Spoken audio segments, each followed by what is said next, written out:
2027 के उत्तर प्रदेश विधानसभा चुनाव जैसे जैसे नजदीक आ रहे हैं, वैसे वैसे प्रदेश की सियासत भी तेज होती जा रही है। एक तरफ मुख्यमंत्री योगी आदित्यनाथ अपनी सरकार के कामकाज और कानून व्यवस्था के दम पर चुनावी जमीन मजबूत करने में जुटे हैं, तो दूसरी ही तरफ भीम आर्मी और आजाद समाज पार्टी के नेता चंद्रशेखर आजाद लगातार सरकार पर हमलावर नजर आ रहे हैं। अब सवाल ये उठता है कि क्या ये सिर्फ एक बयानबाजी है या फिर 2027 की बड़ी राजनीतिक लड़ाई की शुरुआत अब हो चुकी है।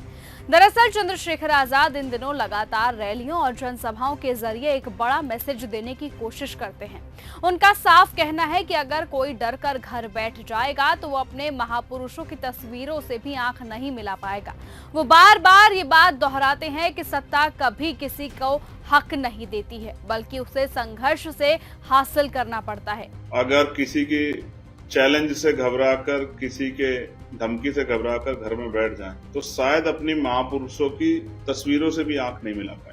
जब हम सत्ता के खिलाफ लड़ने जाएंगे अपने हक अधिकारों के लिए, तो सत्ता हमें मिठाई नहीं देगी, कुर्सी पे नहीं बिठाएगी। सत्ता तो हमें तोड़ने का, रोकने का, डराने का, धमकाने का, पीछे हटाने का पूरा प्रयास करेगी। जो लोग भेदभाव करते हैं, जो लोग शोषक हैं, वो कभी शोषितों के हितैषी नहीं हो सकता है। कमजोर कमजोर का भाई हो सकता है, कमजोर कमजोर की मदद कर सकता है, लेकिन कभी कोई ताकतवर किसी कमजोर की मदद नहीं करता। कोई शोषक पीड़ितों का दमन करने वाला, मानवतावाद के खिलाफ सोच रखने वाला व्यक्ति कभी कमजोरों का हितैषी नहीं हो सकता। ऐसे में अक्सर वो अपने भाषणों में बी.आर. अम्बेडकर का उदाहरण देते हैं और ये बताते हैं कि कैसे अपमान और कठिनाइयों के बावजूद बाबा साहेब ने समाज के लिए लड़ाई जारी रखी। इसी के जरिए वो भी बहुजन समाज को एकजुट करने की कोशिश कर रहे हैं और कमजोर वर्गों का भाई होता है जैसे बयान देकर सामाजिक ध्रुवीकरण की एक स्पष्ट लाइन खींचते हुए वो नजर आ रहे हैं। साथ ही साथ चंद्रशेखर आजाद ने प्रशासन पर गंभीर आरोप लगाए हैं। उनका साफ कहना है कि उनकी सभाओं को रोकने के लिए परमिशन देरी से दी जाती है, रैली के स्थान बदल दिए जाते हैं, भीड़ को पहुंचने से रोकने की कोशिशें होती हैं और यहां तक कि पेट्रोल डीजल की कमी जैसे मुद्दों के जरिए भी बाधाएं खड़ी की जाती है।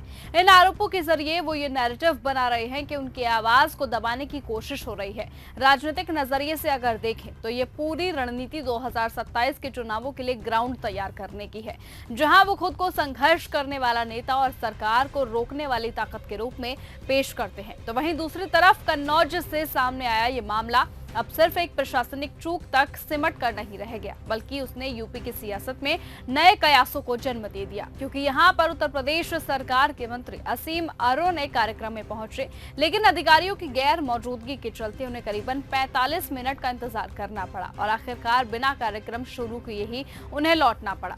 इस घटना पर आमतौर पर विपक्ष सरकार को घेरने की कोशिश करता है, लेकिन इस बार मामला थोड़ा सा अलग मोड़ लेता हुआ नजर आया, क्योंकि भीम आर्मी के चीफ और आजाद समाज पार्टी के नेता ने इस मुद्दे को उठाया जरूर, लेकिन उनका रुख सिर्फ हमलावर नहीं बल्कि कहीं ना कहीं नरम भी दिखाई दिया। यहीं से सियासी गलियारों में एक नया सवाल खड़ा हो गया कि क्या चंद्रशेखर आजाद इस घटना के जरिए कोई बड़ा राजनीतिक संदेश देना चाहते हैं?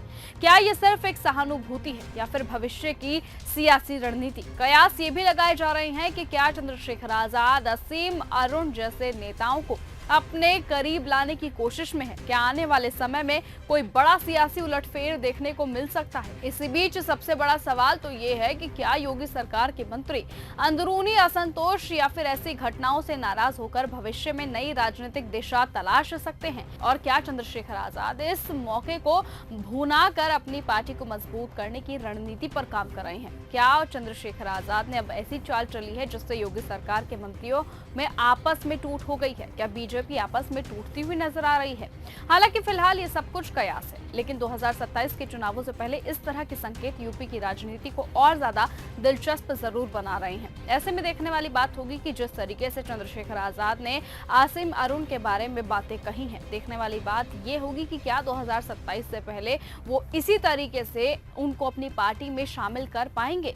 देखने वाली बात होगी कि क्या योगी के मंत्री उनका साथ छोड़कर चंद्रशेखर आजाद की पार्टी ज्वाइन करेंगे या नहीं, वो तो आने वाला वक्त ही तय करेगा। फिलहाल आज की इस खबर में सिर्फ इतना ही। देखते रहिए और बने रहिए न्यूज गंगा के साथ। नमस्कार। अगर आपको ये हमारा वीडियो पसंद आया हो तो इसे लाइक और शेयर करना बिल्कुल ना भूलें। साथ ही हमारे चैनल न्यूज गंगा को सब्सक्राइब और फॉलो जरूर करें, ताकि देश और दुनिया की हर बड़ी खबर आप तक सबसे पहले पहुंचे।